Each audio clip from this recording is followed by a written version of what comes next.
कुनै कुनै श्लोकहरू यस्ता गजबका हुन्छन् आफ्नो जीवनमा हामीले लागू गर्यौँ भने जीवन सजिलो एकदम सरल ढङ्गले जिउन हामीलाई एकदमै सहज हुन्छ। वैराग्य सत्ताको श्लोक नम्बर 100 भर्तृहरिबाट यो लिएको छ है।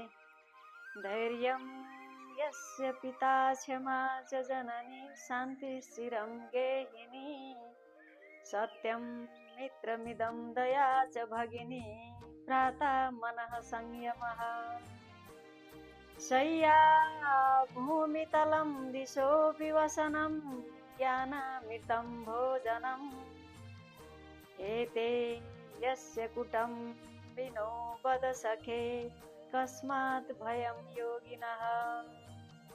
धैर्यं यस्य पिता क्षमा च जननी शान्ति स्थिरं गेहिनी। ध्यान दिएर सुन्नलाई एउटा गजब छ यसको अर्थ।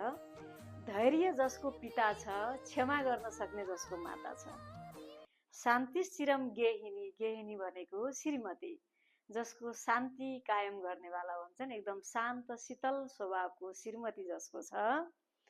सत्यम मित्र मिदम दया च भगिनी, सत्य बोल्ने जसको मित्र छ, दया गर्ने जसकी बहिनी छन् भगिनी। भ्राता मनः संयमः, जसको मनको संयमी जसको भ्राता भाइ छ अर्थात् दाइ छ। शय्या भूमि तलम दिशोपि वसनम, शय्या जसको ओछ्यान जमिन छ, भूमि छ।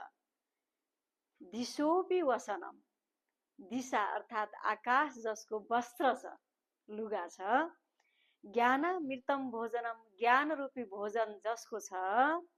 हेते यस्य कुटुम्बिनो वद सके कस्मात् भयम योगिनः, त्यस्तो योगी त्यस्तो महापुरुषलाई संसारबाट डराउनु पर्ने केही पनि हुँदैन भनेर यो श्लोकले भनेको छ। हेर्नुहोस् त, जसको धैर्य जसको पिता छ, क्षमा गर्न सक्ने जसको माता छ, त्यसपछि जसको शान्त शीतल जसको श्रीमती छ, सत्य बोल्ने जसको मित्र छ, दया गर्ने जसको बहिनी छ, संयम राख्ने जसको भाइ या दाइ छ, त्यसपछि भूमि ओछ्यान छ, आकाश वस्त्र छ, ज्ञान रूपी भोजन जसको छ, त्यो व्यक्तिले कसरी संसारबाट उसलाई भय हुन्छ त?